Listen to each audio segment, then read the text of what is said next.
Hi guys, I guess I'm set and ready. Today I thought I would bring you into my kitchen, and I'm going to show you how to bottle up the kombucha. I'm going to try to put a link below when I started the kombucha and to how to make it. And I just wanted to say, in my last video I did not show on camera that you save a cup of your previous juice, you know, your kombucha juice, to put in with your SCOBY, with your tea and sugar. But I did do that with my batch.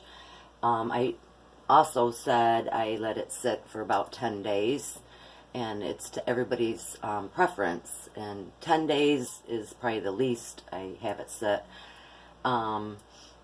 This time I let it go for 15, and it's very, very good. So let's get started. This is, you know, the cloth I covered it with a, you know, elastic band or whatever, because now the reason we do this is you want it to get air, but you don't want like fruit flies or anything like that getting in it. So let's take this off. And I also wanted to share with you a little bit more on what kombucha really is. And I've got this awesome book that I thought I would refer to, because I'm not really good at explaining it too well. All I know is it's nutritious and it's just so simple to make. So I just wanted to go over a little bit with you, and I'm going to cheat and read. So I'm going to just read top 5 ways kombucha relieves stress, for one, because kombucha is an adaptogen. An adaptogen is a plant or plant-based derivative, fermented tea in this case, that normalizes and balances the body, benefiting the entire physiology rather than a specific organ or system. Adaptogens are generally very good sources of antioxidants, which eliminate free radicals that cause oxidative stress. They also provide liver protection. Now that's really awesome. They also provide not only liver protection, it reduces cravings for sugar and alcohol, and it's a boost immunity, energy, and stamina. That's really awesome. Number 2, kombucha supports healthy digestion. I'm not going to read you a lot on it. We'll try to get to this, get through this. Number 3, kombucha contains B vitamins and vitamin C, which is very awesome. So, number 4, drinking kombucha can reduce caffeine and sugar intake. So, choosing kombucha over coffee as your morning eye-opener means less caffeine in your system, and the L-theanine in tea counteracts harmful effects of caffeine, providing focused and calmed energy. Number 5, low amounts of alcohol have a beneficial effect on the body. I don't need to go into that anymore. So, let me read you real quick. So, it's great for immune support and detoxification. And, where was it? So, I want to, first of all, you know, you prepare everything and make sure everything is clean. I washed my hands and all that. We're going to be removing the SCOBY. It's still in here. And so I want to tell you what the SCOBY actually is. So the SCOBY is zoogyl mat. That is a mass of bacteria yeast tied together with cellulose nanofibers. The primary bacteria in a SCOBY is, you know what? I can't even read that. Estobacter zexilium. Sorry, I know I'm not pronouncing that right. So it produces copious amounts of cellulose, although there could also be several other strains. The bacteria and yeast in SCOBY depends on each other, and that byproducts of the yeast fermentation feed the bacteria, and the byproducts of the bacteria fermentation feed the yeast. So SCOBY stands for, I think I said this in the last video, symbiotic culture of bacteria yeast, which is very gut healthy, good for the gut. And there was one more thing I wanted to read. So the basic sweet tea recipe, which is what I made, takes 4 to 6 tea bags, or 4 to 6 teaspoons of your loose leaf tea, a gallon of cool chlorine-free water, that's very important, and a cup of sugar. And so that's basically what we have here. Now, so I'm going to bottle this up. I've got a couple of these bottles, which are supposed to be really good because it keeps it from, it's a good seal and all that. So to get ready, and this is all you do too, also, like when you want to test it, just get yourself a straw. Now you want to put the straw in, down under the SCOBY, and then you're going to like cap it off. I don't know how well, if this is showing up close, but you can see I have some in there, and you taste it. And it's very, very tasty to my liking. If you let it sit too long, it'll become vinegary, or alcohol. And I like it like just how it is. So it's been 15 days, so 2 weeks and a day. So this aside, we're going to, and you're also going to want a funnel. I like funnel, in order to pour this in the bottles, I'm going to funnel it. And so first, I'm going to pour this into an easier pouring vessel, which would be this, and it's even got like a spout. It's just an 8-cup. Love this for many things, for mixing.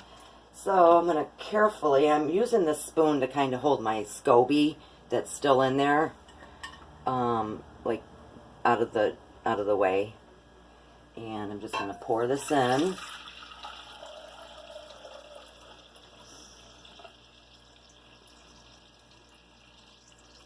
Okay, I'm going to set this aside a minute. So just take the bottle. Let's move this over here. And this funnel also has like a little strainer that I like to, you just set it in there. I like to strain it in case it gets any SCOBY juices from the SCOBY mother. And also, what you can do is, this is the time, if you want to flavor it, this is the time I do it. I got some pineapple here, and you want to cut them kind of little so that they fit through the top of the bottle. And you don't want to push them, you don't want them too big, because then it could be, when you're done with it and you drink it, and it'll be hard to wash them out, to get them out if you just. So I cut mine into small pieces. I'm going to do that right now. And I also have some raspberries. You can use blackberries. You can use herbs and ginger. Right now, I'm going to just put in some pineapple. So my bottles are all ready to go, clean, and you can get bottle brushes for these. And you don't need much. And what they're going to do is they're going to soak up. The kombucha is going to eat the sugars in this, and then this is going to absorb the kombucha tea itself. So put put in as much as you want. It does not take very much, and it's just going to give it a little bit of a pineapple flavor, which I love. I love pineapple. So, and like I said, you could put any kind of fruit in there. I have some raspberry, but let's get going with bottling this. So hopefully this doesn't splatter all over. And you just really want to keep an eye on your bottle. You don't want to overfill it. And you're going to want to leave, whoa, it almost overflowed. Yeah, so you're going to want to leave, you know, an inch or two the top to give it air. Because, you know, it'll bubble up. But that's basically how easy, that's how simple that is. So you just bottle it up. This one I'll just do plain.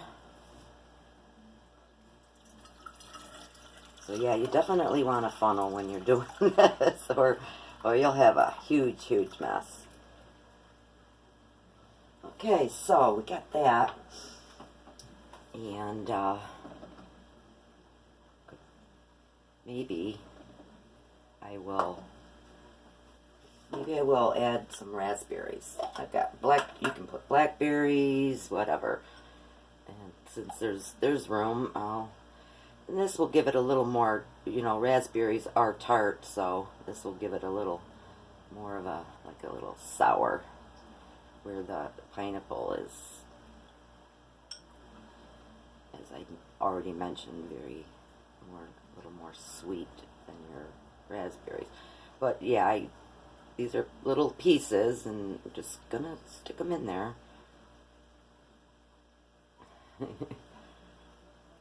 Okay, that's fine dandy. So I will be bottling up the rest of this. Let's see if there was anything else I wanted to show you. Hold on, I'll wash my hands again. So, so that's that. I mean, it's a lot simpler than what I thought when I started. I was like, I don't know. I was so like worried. Treated my SCOBY like a baby, which it kind of was, and then it, you know, it grew and it's like the mother, and then it will form layers that are like its babies. It's my SCOBY Hotel again. We'll go over this, but yeah, these are, if you can see the layers, and it's quite dark like tea, but they're funky, pancake like rubbery SCOBYs. So also, this is what I wanted to do. I've got maybe 50 subscribers. I'm working to get 100. I thought, you know what, I'd like to give a gift or something. And so what you do is, the winner is going to get a SCOBY. If you want one. I just thought, since I've got so many SCOBYs, and you gotta have a SCOBY to make kombucha. So anyway, I'll put a SCOBY in here with a cup of its juice. So you always, when you're bottling these, you save a cup out of your jar. You can see little Miss SCOBY in there. But you save a cup worth of your previous tea that you made, your kombucha mixture. So winter, all you got to do is, you know, watch previous videos, and just like, subscribe for one. That would be really nice to get more subscribers. And leave a comment. And the more you comment, and the more you like, or the more you comment, actually, I'm gonna let the YouTube pick for me. So And it can be for any videos of mine. If you leave a comment, you know, just say SCOBY. It sure is ugly or whatever. But YouTube will keep track of all the comments. So whoever leaves like the most comments or shares are big. So share me, get the word out. And you'll get a SCOBY. And I'll even include like 6 to 8 tea bags, and of course a cup of the juice, you know, the tea solution, the kombucha itself, and even your cloth and rubber band or whatever. And when you're making it the first time, when you're letting your SCOBY, your kombucha sit, like I said, you're going to use the cloth, not the lid. But when you're storing your SCOBYs, you can use a lid. And all that. So, I think I covered everything. Yeah, this I set here a measuring cup to remind me to tell you to save 1 cup of your previously made tea, kombucha stuff. And so that's really, really simple. Just bottle it. and then I'm going to stick this in the refrigerator. And the longer you let it sit in the refrigerator, as far as like your fruit that you add to it goes, the longer it'll absorb the tea and continue to do its fermenting. But this one I'm going to leave plain. So that's basically that. And I'm just going to continue filling my bottles. So please subscribe if you haven't already. Give me a thumbs up. And leave me a comment below. Let me know if you've ever had kombucha. And if you have, let me know what your favorite flavor is. And if you haven't had it, let me know if it's something you think you'd like to try.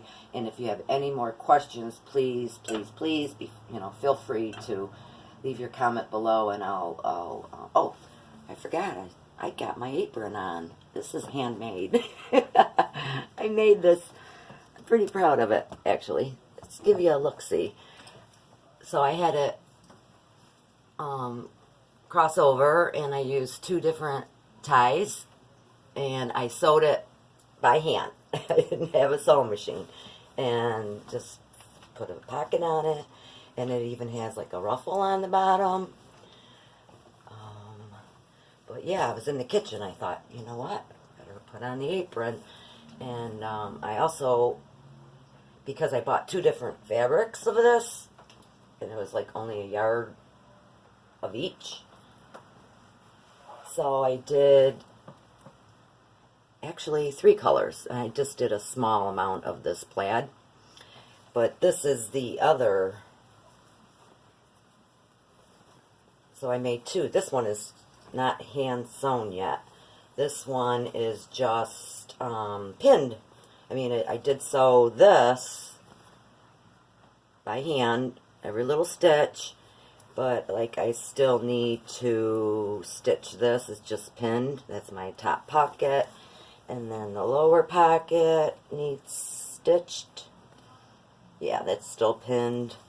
And I mean, it's so easy. If this is something you think you might want me to do a video on, maybe putting a nice little to the side tied, and you could make your loop, your pretty bow ties where it just ties behind, but I just thought this was kind of neat. I got this idea from Heidi from Rain Country. So check out her videos. She does all kinds of beautiful sewing and skirts and pioneer stuff. So I guess that's it. think we covered everything. I'm going to continue my bottling, and I'd like to thank you guys for joining me in my dark kitchen. It's getting dark here, but thanks again, guys. You have a great day. Live well, love much, and laugh often.